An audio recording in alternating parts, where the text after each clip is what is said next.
Praise the lord. అందరికీ వందనాలు. మన ప్రాతకాల ప్రార్థన ప్రారంభించుకుందాం. ప్రియులరా, ప్రార్థన చేసుకుందాం.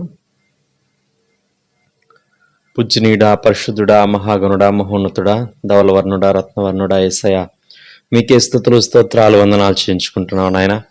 దేవా, మరి భూమి మీద పరలోకమందును సర్వాధికారం కలిగినటువంటి గొప్ప దేవా, మీ స్తోత్రాలు చేయించుకుంటున్నాం నాయన. దేవా, అవును ప్రభా, మీరు మోషే కంటే గొప్పవారు, యోనా కంటే, అహరోను కంటే, దేవా మరి తండ్రి నాయన, మీరు గొప్పవారు. అందరి బట్టి మీకు స్తోత్రాలు వందనాలు చేయించుకుంటున్నాం. దేవా, అందరికంటే అన్నిటికంటే ఉన్నతమైనటువంటి స్థానంలో ఉంటున్నటువంటి గొప్ప దేవుడవు నీవు. అందరి బట్టి మీకు స్తోత్రాలు చేయించుకుంటున్నాం. దేవా, అట్టి శ్రేష్టమైనటువంటి మిమ్మల్ని వేకువజామున దేవా మరి తండ్రి మీ ముఖ దర్శనం చేసుకోవడానికి, దేవా మరి తండ్రి ప్రభా అయా మిమ్మల్ని గణపరచడానికి మాకు ఇస్తున్నటువంటి ఈ యొక్క గొప్ప ఆధిక్యత కొరకు మీ స్తోత్రాలు వందనాలు చేయించుకుంటున్నాం. దేవా, ఈ సమయాన్ని మా కొరకు దీవించండి. దేవా, పాడుకునే పాటను మా కొరకు దీవించమని ప్రార్థన చేస్తున్నాం.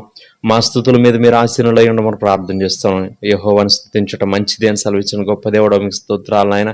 దేవా మరి తండ్రి, స్తుతితో మిమ్మల్ని ఎదుర్కోవడానికి మాకు సహాయం చేస్తున్న విధానం అంతటి కొరకు స్తోత్రాలు చేయించుకుంటున్నాం. దేవా మరి ప్రభా 91వ కీర్తన చదువుకునే సమయం అంతటిని కూడా మా కొరకు దీవించండి. మీ వాక్కులు వాగ్దానాలు ప్రభా మా పక్షంగా, మా కుటుంబీకుల పక్షంగా మీరు నెరవేరుస్తున్న విధానం అంతటి కొరకు స్తోత్రాలు. ఇంకనూ మీ సన్నిధి తోడుగా ఉంచి దేవా మీ వాక్కులు వాగ్దానాలు కొరకు ప్రభా మీ వెత్తిపట్టి మేము నాయన మేము చదువుతూ ఉండగా గొప్పగా మా పక్షంగా నెరవేర్చి దీవించమని ప్రార్థన చేస్తున్నాం. మీ స్తోత్రాలు. అలాగే మరి తండ్రి మీ వాక్యం వినే సమయం అంతటిని కూడా మా కొరకు దీవించండి. దేవా మీ పక్షంగా నిలబడబోయేటువంటి మా దైవజనుల్ని మీ ఆత్మాభిషేకంతో మరొకసారి నింపి దేవా మరి తండ్రి మీరే మాతో మాట్లాడమని ప్రార్థన చేస్తున్నాం. మీరు మాట్లాడే దేవుడు ఇంటున్నందుకు మీ స్తోత్రాలు. మీ వాక్యం ద్వారా ప్రతిదినం దేవా మీరు మమ్మల్ని బలపరిచి నడిపిస్తూ ఉండగా దేవా మరి తండ్రి నూతనమైనటువంటి విశ్వాసంలోనికి మేము సాగి వెళ్ళడానికి సహాయం చేయమని ప్రార్థన చేస్తున్నాం. దేవా వినుట వలన విశ్వాసం కలుగును, అది క్రీస్తుని గురించినటువంటి మాట వలన కలుగునని మీ వాక్యం సెలవిస్తూ ఉండగా మరి తండ్రి ప్రభువా అయా మరి ఇది మీ వాక్యం వింటూ ఉండగా ఈ దినమంతటికి కావలసినటువంటి విశ్వాసాన్ని మేము సమృద్ధిగా సంపాదించుకోవడానికి మాకు సహాయం చేయమని ప్రార్థన చేస్తున్నాం. దేవా మరి తండ్రి విశ్వసించేవాడు కలవరపడ్డని వాక్యం సెలవిస్తుండగా ఇదిగో ప్రభా మరి తండ్రి ఏ కలవరంనైనా మా దగ్గరికి రాకుండా మరి గొప్ప విశ్వాసాన్ని మేము స్వతంత్రించుకోవడానికి మాకు సహాయం చేయండి. మీకు స్తోత్రాలు. అలాగే మరి తండ్రి చివరి ప్రార్థన ఆశీర్వాదముల వరకు మీ సన్నిధి మాకు తోడుగా ఉంచమని ప్రార్థన చేస్తున్నాం. దేవా మరి తండ్రి కృప చూపించండి. మీ సన్నిధిలో ప్రభా ఎక్కడ 2 లేదా 3 నా ముందు చేరి ఉంటారు వారి మధ్యలో ఉంటారని సెలవిచ్చిన గొప్ప దేవుడవు. దేవా మీకు స్తోత్రాలు. ఎక్కడ 2 లేదా 3 భూమి మీద ఏకీభవించి దేవా మరి తండ్రి నాయన దేన్నైతే బంధిస్తారో అది పరలోకమందు బంధించబడుతుందని, భూమి మీద వేటినైతే విప్పుతారో అది పరలోకమందు విప్పబడుతుందని మాకు వాగ్దానం చేసినటువంటి గొప్ప దేవుడవు. దేవా మరి తండ్రి నాయన మీ సన్నిధిలో మేము ప్రార్థన చేసుకునే సమయం అంతటిని కూడా మా కొరకు దీవించండి. దేవా మరి తండ్రి నాయన ఆ రీతిగా ప్రభా ఇది నా యొక్క ప్రార్థన సమయాన్ని మా కొరకు దీవించండి, ఆశీర్వదించండి. ప్రార్థనలు ఏకీవించేటువంటి ప్రతి బిడ్డ కొరకు, ప్రతి కుటుంబం కొరకు మీ స్తోత్రాలు చేయించుకుంటున్నాను ఆయన. దేవా ముందు సమయం అంతటిని మా కొరకు దీవించమని యేసయ్య సర్వశక్తి కలిగిన నామములో స్తుతించి ప్రార్థన చేసి అడిగి వేడుకొంచున్నాం పరలోకపు తండ్రి. Amen, amen. సమయంలో ఒక పాట పాడి దేవుని నామాన్ని మహింపరద్దాం ప్రియులారా. షారోన్ ఆత్మీయ గీతాల్లో నుంచి పాట సంఖ్య 252 పాడుకుందాం. విశ్వాసమునకు కర్త, దాన్ని కొనసాగించు వాడకు యేసయ్యా గొప్ప దేవుడవు. యేసయ్యా గొప్ప దేవుడవు, గొప్ప దేవుడవు, మా గొప్ప దేవుడవు, గొప్ప దేవుడవు, మా గొప్ప దేవుడవు. విశ్వాసమునకు కర్త, దాన్ని కొనసాగించు వాడవు యేసయ్యా గొప్ప దేవుడవు. యేసయ్యా గొప్ప దేవుడవు. కానాను యాత్రలో కలతలు పెంచగా కాపరివై మమ్ము నడిపితివే. కానా విందులో కొరతలు తీర్చగా నీటిని రసముగా మార్చితివే. బహుతర తరములకునైనా, బహుతర తరములకునైనా మహిమ ఘనతకు యోగ్యుడవు. మహిమ ఘనతకు యోగ్యుడవు. గొప్ప దేవుడవు, మా గొప్ప దేవుడవు. గొప్ప దేవుడవు, మా గొప్ప దేవుడవు. విశ్వాసమునకు కర్త, దాన్ని కొనసాగించు వాడవు. యేసయ్యా గొప్ప దేవుడవు. యేసయ్యా గొప్ప దేవుడవు. గురిలేని నన్ను గుర్తించినావు, ఎనలేని ప్రేమను చూపించినావు. వెలలేని నాకు విలువనిచ్చినావు, విలువైన పాత్రగా నన్ను మలచినావు. సర్వయుగ యుగములకైనా, సర్వయుగ యుగములకైనా ఆరాధనకు అర్హుడవు. ఆరాధనకు అర్హుడవు. గొప్ప దేవుడవు, మా గొప్ప దేవుడవు. గొప్ప దేవుడవు, మా గొప్ప దేవుడవు. విశ్వాసమునకు కర్త, దాన్ని కొనసాగించు వాడవు. యేసయ్యా గొప్ప దేవుడవు. యేసయ్యా గొప్ప దేవుడవు. 5 రొట్టెలు 2 చేపలు 5,000కు పంచిన వాడవు. అలసిన వేళలో అమ్మవు నీవై, ఆదరించిన ఆత్మీయుడవు. ఇక పరలోకములోనైనా, ఇక పరలోకములోనైనా స్తుతించుటకు పూజ్యుడవు. స్తుతించుటకు పూజ్యుడవు. గొప్ప దేవుడవు, మా గొప్ప దేవుడవు. గొప్ప దేవుడవు, మా గొప్ప దేవుడవు. విశ్వాసమునకు కర్త, దాన్ని కొనసాగించు వాడవు. యేసయ్యా గొప్ప దేవుడవు. యేసయ్యా గొప్ప దేవుడవు.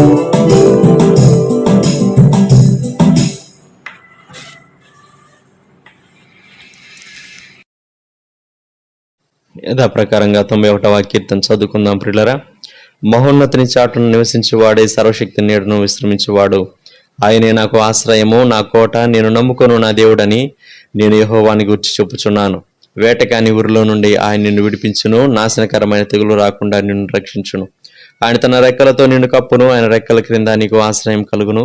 ఆయన సత్యము కేడమును డాలునై ఉన్నది.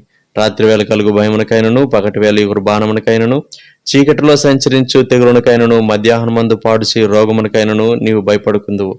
నీ ప్రక్కను 1000 మంది పడినను, నీ కుడి పక్కను 10,000 మంది కూలినను అపాయం నీ యొద్దకు రాదు. నీవు కన్నులారా చూచుచుండగా భక్తిహీనులకు ప్రతిఫలం కలుగును. యెహోవా నీవే నా ఆశ్రయము అని నీవు మహోన్నతుడైన దేవుని నీకు నివాసస్థలముగా చేసుకుని ఉన్నావు. నీకు అపాయం ఏమీ రాదు, ఏ తెగులును నీ గుడారము సమీపించదు. నీ మార్గములన్నిటిలో నిన్ను కాపాడుటకు ఆయన నిన్ను గూర్చి తన దూతలకు ఆజ్ఞాపించును. నీ పాదములకు రాయి తగలకుండా వారు నిన్ను తమ చేతుల మీద ఎత్తిపట్టుకుందరు. నీవు సింహములను, నాగుపాములను త్రొక్కెదవు, కొదమ సింహములను, భుజంగములను అనగదొక్కెదవు. అతడు నన్ను ప్రేమించుచున్నాడు గనుక నేను అతని తప్పించెదను. అతడు నా నామం ఎరిగిన వాడు గనుక నేను అతని గనపరచెదను. అతడు నాకు మొరపెట్టగా నేను అతనికి ఉత్తరం ఇచ్చెదను. శ్రమలో నేను అతనికి తోడై ఉండెదను. అతని విడిపించి అతని గొప్ప చేసేదను. దీర్ఘాయు చేత అతనిని తృప్తిపరచెదను.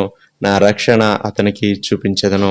ప్రియమైన వారలారా, ఈ ఉదయకాలం యెషయా గ్రంథం 54వ అధ్యాయం నుండి 17వ వచనం చదువుకుందాం.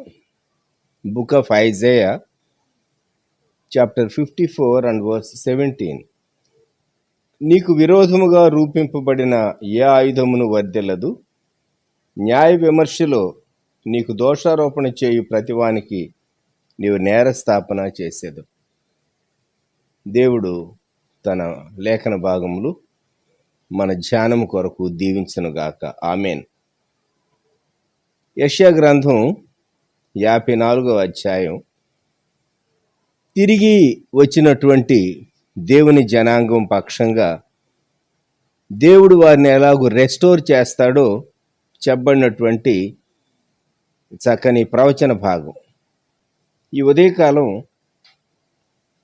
మనము దేవుని జనాంగం ఇశ్రాయేలీలను గుర్తు చేసుకుంటూ మొట్టమొదట ఇజ్రాయేల్ కొరకు మనం ప్రార్థింపబద్ధులంగా ఉంటూ ఉన్నాం. ఇజ్రాయేల్ దేశానికి, ఇజ్రాయేల్ జనాంగానికి దేవుడిచ్చినటువంటి చక్కని వాగ్దానం ఇది. 17వ వచనం, నీకు విరోధముగా రూపింపబడిన ఏ ఆయుధమును వర్ధిల్లదు, న్యాయ విమర్శలో నీకు దోషారోపణ చేయు ప్రతివానికి నీవు నేరస్థాపన చేసేదు. దేవుని జనాంగం పైన దాడి ఉంటుంది. ఇది ఒక ఫండమెంటల్ ప్రిన్సిపల్. విశ్వాసి పైన దాడి ఉంటుంది, కుటుంబాలపైన దాడి ఉంటుంది. ఈ మాట మనం మర్చిపోకూడదు. సంఘం మీద కూడాను దాడి జరుగుతుంది. యేసుక్రీస్తు ప్రభువుకు వ్యతిరేకంగా, యేసుక్రీస్తు ప్రభువుకు విరోధంగా, దేవుని బిడ్డలకు విరోధంగా పనిచేసినటువంటి రాజ్యాలు అవి వర్ధిల్లలేదు. నీకు విరోధముగా రూపింపబడిన ఏ ఆయుధమును వర్ధిల్లదు అనే మాట మనము పదే పదే ఈ ఉదయకాలం జ్ఞాపకం చేసుకుంటూ ఉన్నాం. ముఖ్యంగా ఇజ్రాయేల్ కొరకు మనము ప్రార్థింపబద్ధులం. ఎందుకంటే 122వ కీర్తనలో కీర్తనకారుడు చెప్పాడు కదా, యెరూషలేము క్షేమం కొరకు మనం ప్రార్థింపబద్ధులమని, యెరూషలేము క్షేమం కొరకు ప్రార్థించమని, యెరూషలేమా నిన్ను ప్రేమించు వారు వర్ధిల్లుతారని 122వ కీర్తన 6-7 వచనాలు. యెరూషలేము యొక్క క్షేమము కొరకు ప్రార్థన చేయడి, యెరూషలేమా నిన్ను ప్రేమించువారు వర్ధిల్లుదురు, నిన్ను ప్రేమించువారు వర్ధిల్లుదురు. దీవెన పొందాలి అంటే ఏ క్రైస్తవ విశ్వాసి అయినా సరే ఖచ్చితంగా తన జీవితంలో యెరూషలేము కొరకు ప్రార్థించటం తన విధి అని జ్ఞాపకం పెట్టుకోవాలి.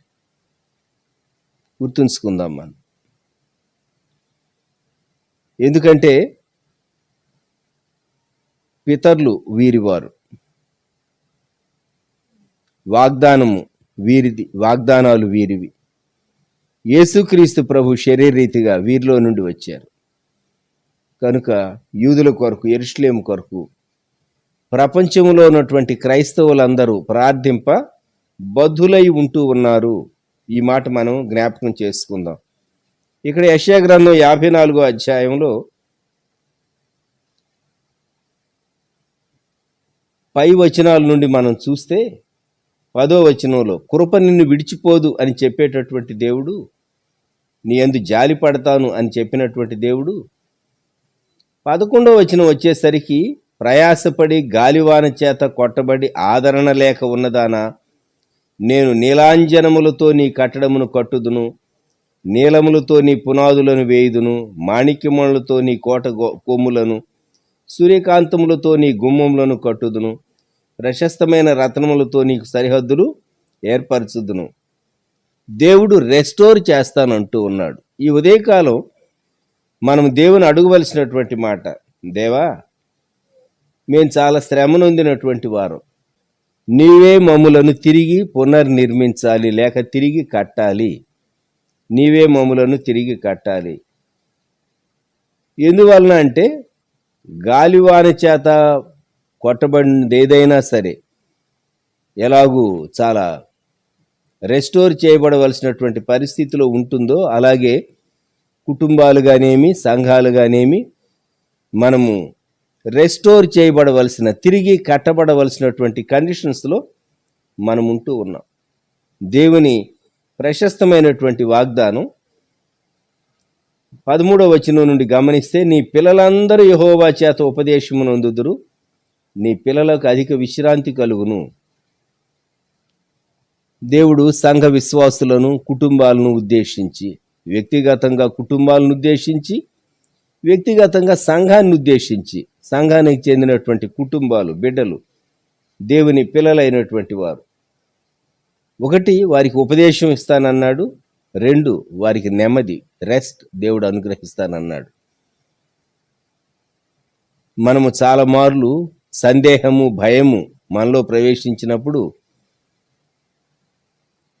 భక్తుడు పాడినట్టుగా పలు విధములగు సంధియమ్ముల వలని పోరాటములచే నేనలసి ఇటునటు కొట్టబడి దుర్బలుడనై గాయములతోనిదే ఉన్నపాటున వచ్చుచున్నాను, నీ పాద సన్నిధికో రక్షక అని భక్తుడు పాడాడు. అలాగూ రకరకాల సందేహాలు, లోపట వెలుపట సమస్యలు, వీటన్నిటి చేత మన మనసు ఎంతో శ్రమకు, బాధకు, వేదనకు గురవుతూ ఉన్నది. దేవుని వాగ్దానం ఏంటంటే, నీకు నేను ఉపదేశం చేస్తాను, రెస్ట్ అనుగ్రహిస్తాను. ఇంకొకటి, నీవు నీతి గలదానవై స్థాపింపబడదు, నీవు భయపడనక్కర్లేదు, బాధించువారు నీకు దూరముగా ఉందరు, భీతి నీకు దూరముగా ఉండును, అది నీ దగ్గరకు రానేరా. క్రింద దేవుడు దానికి రీజన్ ఏం చెప్తాడంటే, ఎవరైనా నీ మీదకి వ్యతిరేకంగా లేచేరు అంటే 15వ వచనం, జనులు గుంపు కూడినను వారు నా వలన కూడరు, నీకు విరోధముగా గుంపు కూడువారు నీ పక్షపు వారగుదురు. ఇది మనం జ్ఞాపకం పెట్టుకోవాలి. ఎవరు మనకు వ్యతిరేకంగా లేచినా దేవుడు వారిని మార్చివేస్తాడు. 16వ వచనంలో ఇంకా స్పష్టంగా చెప్పాడు, ఆలకించుము, నిప్పులూది తన వృత్తికి తగినట్టుగా పనిముట్టి చేయు కమ్మరిని సృజించువాడని నేనే, నాశనము చేయుటకై పాడు చేయు వారిని సృజించువాడని నేనే. కాబట్టి వారిని అలౌ చేసేది నేనే, వారిని రిమూవ్ చేసేది నేనే. అప్పుడు ఎవరు నీ మీద నేరారోపణ చేయలేరు. ఇప్పుడు 17వ వచనంలో, నీకు విరోధముగా రూపింపబడిన ఏ ఆయుధమును వర్ధిల్లదు అంటూ ఉన్నాడు.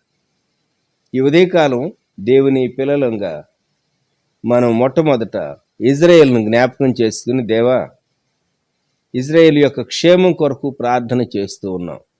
రెండవది, దేవుని సంఘం మీదికి కూడాను కొన్ని మార్లు సాతాను దాడి చేస్తాడు. మత్తయి సువార్తలో యేసుక్రీస్తు ప్రభువారు 18వ అధ్యాయంలో ఆయన చెప్పినటువంటి మాటలు మనము జ్ఞాపకం చేసుకుంటే, మత్తయి సువార్త 18:18 శిష్యులతో ప్రభు మాట్లాడుతూ చెప్పినటువంటి మాటలు ఇవి.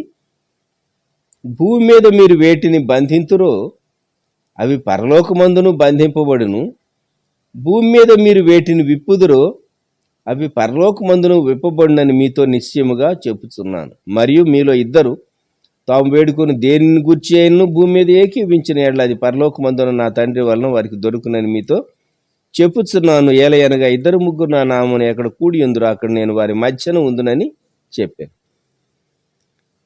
మన ప్రియ ప్రభు రక్షకుడు యేసుక్రీస్తు ప్రభువారు సంఘానికి శక్తి ఇచ్చాడు, సంఘానికి అధికారం ఇచ్చాడు. మనము భూమి మీద యేసుక్రీస్తు ప్రభువారి నామంలో, ఇది మంచి అంశము, ఇది ప్రార్థింపదగిన అంశము అని మనం కొన్ని అంశాల కొరకు ప్రార్థించినప్పుడు ఆయన ఆమెన్ అని చెప్పి నెరవేర్పు కలిగేటట్లుగా ఆయన మనతో ఏకీవించేటటువంటి దేవుడు. మన మధ్య ఉంటానన్నాడు. భూమి మీద మనం చేసే ప్రార్థనలకు పరలోకములో అవి బంధించడం కానీ విడుదల కానీ, పరలోకంలో బంధిస్తే భూమి మీద అది అంశం బంధించబడి ఉంటుంది, పరలోకములో విప్పబడితే భూమి మీద కూడా అంశం విప్పబడుతుంది. దాన్ని ఎవరు ఆపు చేయలేరు. జ్ఞాపకం పెట్టుకుందాం. మనం అనేక అంశాలకు, అనేక నెరవేర్పులకు పరలోకములో దేవుని చిత్తానికిన్ను భూమి మీద సంభవించేటటువంటి సంభవాలకు లింక్ ఉన్నది అని మనం మర్చిపోకూడదు. కనుక సంఘానికి ప్రభు ఇచ్చినటువంటి అధికారాన్ని మనం జ్ఞాపకం చేసుకుంటూ ఈ ఉదయకాలం ప్రియప్రభ సంఘానికి వ్యతిరేకంగా పనిచేసేటటువంటి, క్రైస్తవ్యానికి వ్యతిరేకంగా పనిచేసేటటువంటి వారు ఎవరు వర్ధిల్లరు. ఈ రోజుల్లో క్రైస్తవ్యం మీద ఎన్నో రకాలైనటువంటి విమర్శలు, ఎన్నెన్నో విమర్శలు మనం చూస్తూ ఉన్నాం. అయితే దేవుని వాక్యం చెప్తూ ఉన్నది, నీకు విరోధంగా రూపించబడిన ఏ ఆయుధము వర్ధిల్లదు. నీకు విరోధముగా రూపింపబడిన ఏ ఆయుధము వర్ధిల్లదు. మూడవది, వ్యక్తిగతంగా కొన్ని మార్లు మన మీదికి సాతాను ఏం చేస్తాడు, గురి పెడతాడు. సాతాను మన మీద గురిపెట్టి విశ్వాసిని పూర్తిగా నిర్మూలన చేయాలి అని మహారౌద్రంతో వ్యక్తి ప్రయత్నం చేస్తాడు. కొన్ని మార్లు సాతానే వ్యక్తులను ప్రేరేపిస్తుంది, గుర్తుపెట్టుకోండి.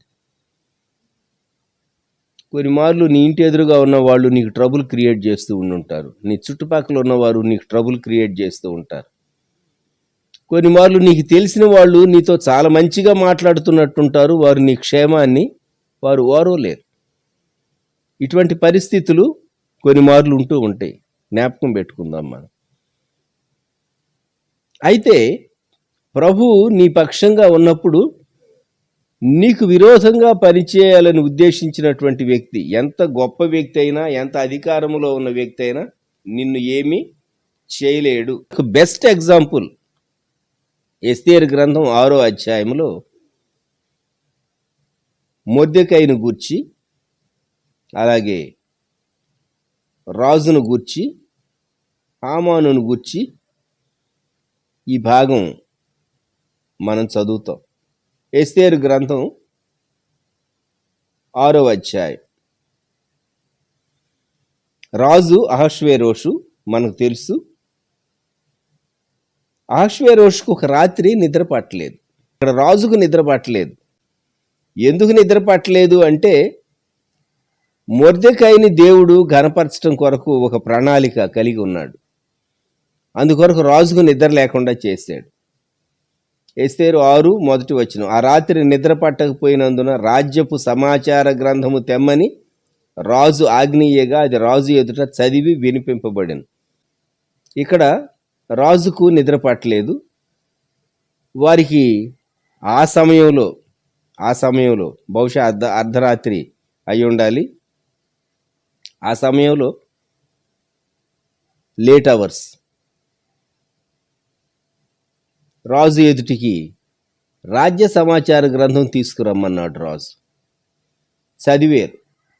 చదివితే బిక్తాను తెరెషు 2వ వచనం ఇద్దరు రాజుగారిని చంపటానికి ప్రయత్నించారని రికార్డ్ చేయబడింది.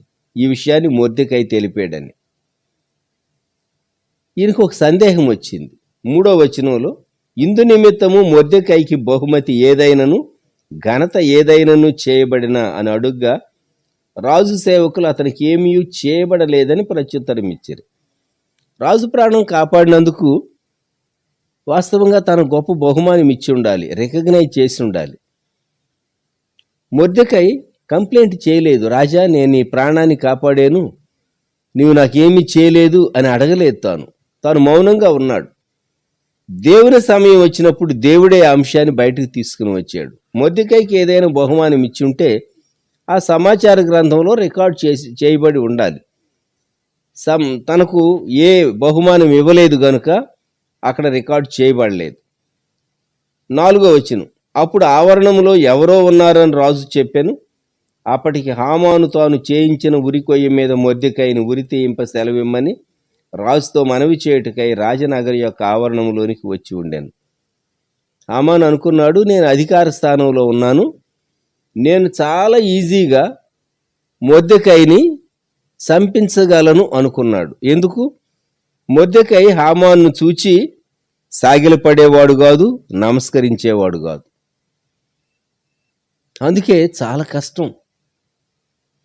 మిగిలిన వారందరూ నాకు సాగిలపడుతూ ఉంటే ఈ మొర్దెకై నాకు సాగిలపడడా అని ఈ దుష్టుడైనటువంటి హామాను తన్ను చంపించడానికి ఉరికొయ్యే సిద్ధం చేయించాడు. 5వ అధ్యాయం ఆఖరి వచనం అతడు ఉరికొయ్యే ఒకటి సిద్ధము చేయించాను.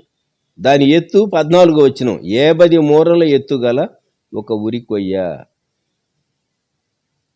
నీవు చెప్తే రాజు ఏదైనా చేస్తాడు, నువ్వు రాజుగారి దగ్గరికి వెళ్ళు, ఈ వ్యక్తిని ఉరి తీయమని, మొర్దెకైని ఉరి తీయమని, హామాను నీవు రాజు దగ్గర మనవి చేస్తే రాజు నీ మనవి వింటాడు అని తన స్నేహితులు తనకు సలహా చెప్పారు. 5వ వచనం, ఎస్తేరు 6:5. రాజసేవకులు ఏలినవాడా చిత్తగించుము, హామాను ఆవరణములో నిలువబడి ఉన్నాడని రాజుతో చెప్పగా రాజు అతన్ని రానీయుడని సెలవిచ్చినందున హామాను లోపలికి వచ్చాను. హామాను లోపలికి వచ్చాడు. ఎందుకు వచ్చావు ఇంత రాత్రి అని మొదట రాజు అతడు వచ్చినటువంటి కారణాన్ని అడిగి ఉండాలి. కానీ రాజుగారు అడగటం లేదు. రాజుగారు ఒక ప్రశ్న వేశాడు. రాజు ఘనపరచ అపేక్షించువానికి ఏమి చేయవలెను అని అడిగేసరికి నన్నుగాక ఇంకెవరిని కనపరుస్తాడో అనుకుని పాపం 7వ వచనం,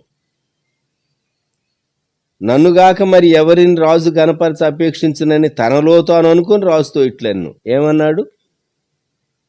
రాజుగారు ధరించే రాజవస్త్రాలు, 8వ వచనం, రాజుగారు ఎక్కే గుర్రం, రాజకిరీటం, ఇవన్నీ తీసుకెళ్ళి 9వ వచనం, ఘనులైన రాజు యొక్క అధిపతుల్లో ఒకడు ఆ వస్త్రములను ఆ గుర్రమును పట్టుకొని రాజు ఘనపరచ అపేక్షించువానికి ఆ వస్త్రములను ధరింపచేసి ఆ గుర్రం మీద అతన్ని ఎక్కించి రాజవీధిలో అతన్ని నడిపించుచు రాజు ఘనపరచ అపేక్షించువానికి ఈ ప్రకారముగా చేయదగునని అతని ముందర చాటింపవలెను. అందుకు రాజు నీవు చెప్పిన ప్రకారమే శీఘ్రముగా ఆ వస్త్రములను ఆ గుర్రమును తీసుకొని రాజు గుమ్మమునొద్ద కూర్చొని ఉన్న యూదుడైన మొర్దెకైకి అలాగుననే చేయుము, నీవు చెప్పిన దానిలో ఒకటియు విడువక అంతయు చేయమని హామానుకు ఆజ్ఞ ఇచ్చాను. హామాను ఏమి అడుగుదామని వచ్చాడు? హామాను ఇప్పుడు ఏమి చేయవలసి వస్తుందో చూడండి. మనిషి అనుకుంటాడు నేను చేయగలను, నేను ఒక వ్యక్తికి కీడు చేయగలను అని మనిషి అనుకుంటాడు. కొందరు అనుకోవచ్చు నేను అధికార స్థానంలో ఉన్నాను, నాకు పలుకుబడి ఉన్నది, నేను సాధారణంగా ఉండేటటువంటి కనిపించేటటువంటి వ్యక్తిని నేను ఏదైనా చేయగలను. మొర్దెకై రాజు గుమ్మం దగ్గర కూర్చుని ఉంటాడని రాజుగారికి కూడా తెలుసు. అందుకే రాజుగారు అన్నాడు, నీవు చెప్పిన ప్రకారమే శీఘ్రముగా ఆ వస్త్రములను ఆ గుర్రమును తీసుకొని రాజు గుమ్మమునొద్ద కూర్చొని ఉన్న యూదుడైన మొర్దెకైకి అలాగుననే చేయి. గమనించండి, దేవుడు కరెక్ట్గా పొజిషన్ను ఉల్టా చేస్తాడు, కొన్ని మార్లు తలక్రిందులు చేస్తాడు. దేవుని చిత్తానికి వ్యతిరేకంగా సాతాను కొన్ని మార్లు సక్సెస్ అయినట్టుగా కనబడుతూ ఉంటుంది. కానీ సాతాను జయించలేదు. అంతిమ విజయం ప్రభు అయినటువంటి యేసుక్రీస్తుదే. అంతిమ విజయం ప్రభు అయినటువంటి యేసుక్రీస్తే. 2000 సంవత్సరాల సంఘ చరిత్రలో సంఘం మీదికి, దేవుని బిడ్డల మీదికి, దేవుని ప్రజల మీదికి, స్వార్థికుల మీదికి, క్రైస్తవుల మీదికి ఆయా దేశాల్లో ఎన్నో కష్టాలు, ఎన్నో శ్రమలు, ఎందరో హతసాక్షులు అయ్యారు. దేవుని రాజ్యం వృద్ధి చెందుతూనే ఉన్నది.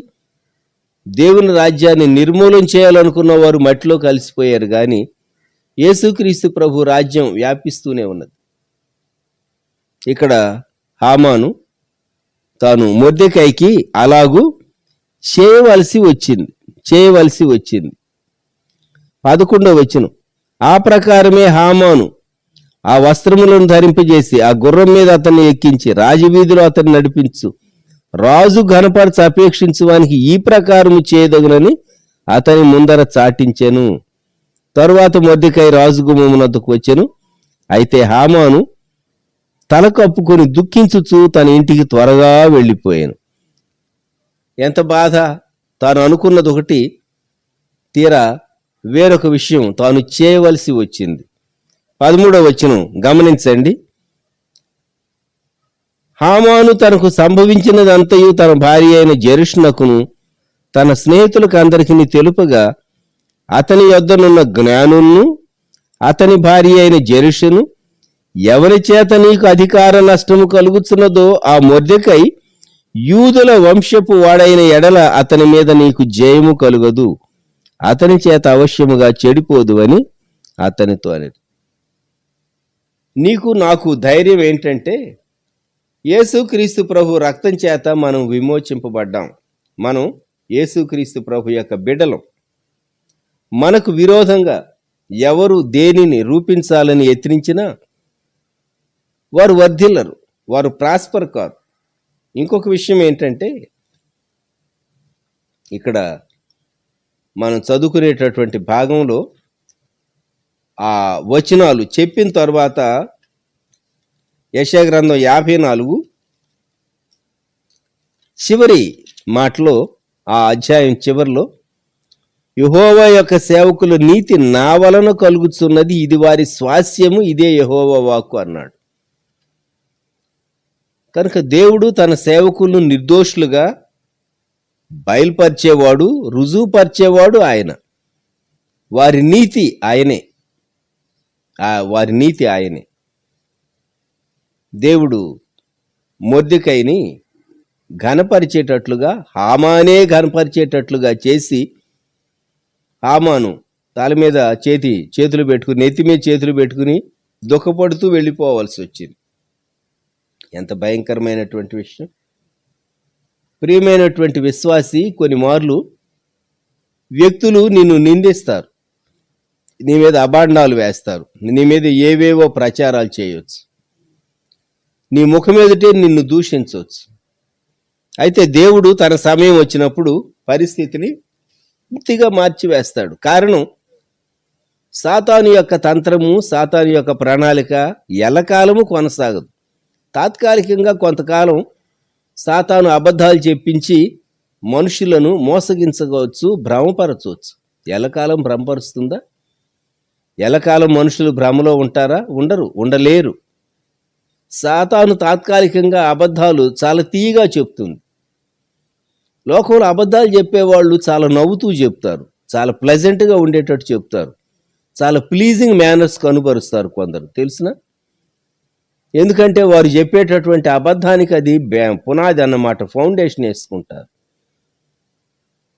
అయితే వారి జీవితము, వారి మాటలు అవి చాలా భయంకరంగా ఉంటాయి. జాగ్రత్త సుమ.